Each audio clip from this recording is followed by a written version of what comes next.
ನವಲಗುಂದದಲ್ಲಿ UGD ಹಗರಣ ಬಯಲು. ಜನಸಾಮಾನ್ಯರ ಜೀವದ ಜೊತೆ ಚೆಲ್ಲಾಟವಾಡುತ್ತಿದ್ದಾರಾ ಗುತ್ತಿಗೆದಾರ?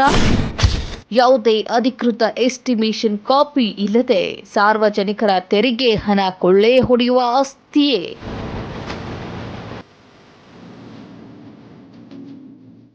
ನಿಯಮಾವಳಿಗಳನ್ನು ಗಾಳಿಗೆ ತೂರಿ ಕನಿಷ್ಠ ಗುಣಮಟ್ಟವೂ ಇಲ್ಲದೆ ಸಾರ್ವಜನಿಕರ ಜೀವಕ್ಕೆ ಕುತ್ತು ತರುವ ರೀತಿಯಲ್ಲಿ ಒಳಚರಂಡಿ ಕಾಮಗಾರಿ ನಡೆಯುತ್ತಿರುವುದು ಈಗ ತೀವ್ರ ಆಕ್ರೋಶಕ್ಕೆ ಕಾರಣವಾಗಿದೆ.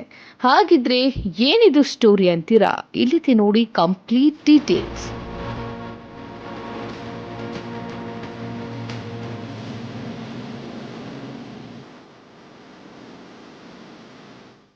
ಹೌದು, ನವಲಗುಂದ ಪಟ್ಟಣದಲ್ಲಿ ಅಂದಾಜು 30 ಕೋಟಿ ವೆಚ್ಚದಲ್ಲಿ ನಡೆಯುತ್ತಿರುವಂತಹ ಯುಜಿಡಿ ಕಾಮಗಾರಿ ಅತ್ಯಂತ ಕಳಪೆ ಮಟ್ಟದಿಂದ ಕೂಡಿದ್ದು ಭ್ರಷ್ಟಾಚಾರ ಎದ್ದು ಕಾಣುತ್ತಿದೆ ಎಂದು ಸಾರ್ವಜನಿಕರು ನೇರ ಆಪಾದನೆ ಮಾಡಿ ಆಕ್ರೋಶ ಹೊರಹಾಕಿದ್ದಾರೆ.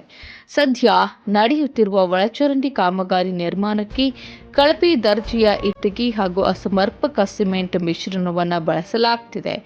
ಇಲ್ಲಿ ಮುಖ್ಯವಾಗಿ ಎಸ್ಟಿಮೇಷನ್ ಕಾಪಿ ಇಲ್ಲದೆ ಕಾಮಗಾರಿ ಮಾಡುತ್ತಿರುವುದು ಸಾರ್ವಜನಿಕರ ತೆರಿಗೆ ಹಣದ ಹಗಲು ದರೋಡೆಯಾಗಿದೆ. ಇಲ್ಲಿ ಅತ್ಯಂತ ಆಘಾತಕಾರಿ ವಿಷಯವೆಂದರೆ ಕಾಮಗಾರಿ ನಡೆಯುವ ಸ್ಥಳದಲ್ಲಿ ಇಲಾಖೆಯ ಯಾವುದೇ ಜವಾಬ್ದಾರಿಯುತ ಎಂಜಿನಿಯರ್ಗಳು ಇರುತ್ತಿಲ್ಲ. ಗುತ್ತಿಗೆದಾರರು ತಮಗೆ ಇಷ್ಟ ಬಂದಂತೆ ಮನಸ್ಸು ಇಚ್ಛೆ ಕಾಮಗಾರಿ ನಡೆಸಿ ಸಾರ್ವಜನಿಕರ ತೆರಿಗೆ ಹಣವನ್ನು ನೇರವಾಗಿ ಪೋಲು ಮಾಡುತ್ತಿದ್ದಾರೆ.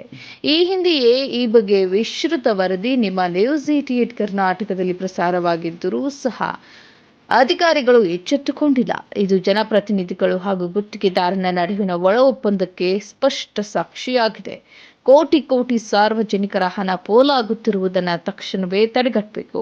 ಉನ್ನತ ಅಧಿಕಾರಿಗಳು ಸ್ಥಳಕ್ಕೆ ಭೇಟಿ ನೀಡಿ ತನಿಖೆ ನಡೆಸಬೇಕು ಮತ್ತು ಕಳಪೆ ಕಾಮಗಾರಿ ನಡೆಸುತ್ತಿರುವ ಗುತ್ತಿಗೆದಾರರನ್ನ ಕಪ್ಪು ಪಟ್ಟಿಗೆ ಸೇರಿಸಬೇಕೆಂದು ಸಾರ್ವಜನಿಕರು ಹಾಗೂ ಹೋರಾಟಗಾರರು ತೀವ್ರವಾಗಿ ಒತ್ತಾಯಿಸಿದ್ದಾರೆ.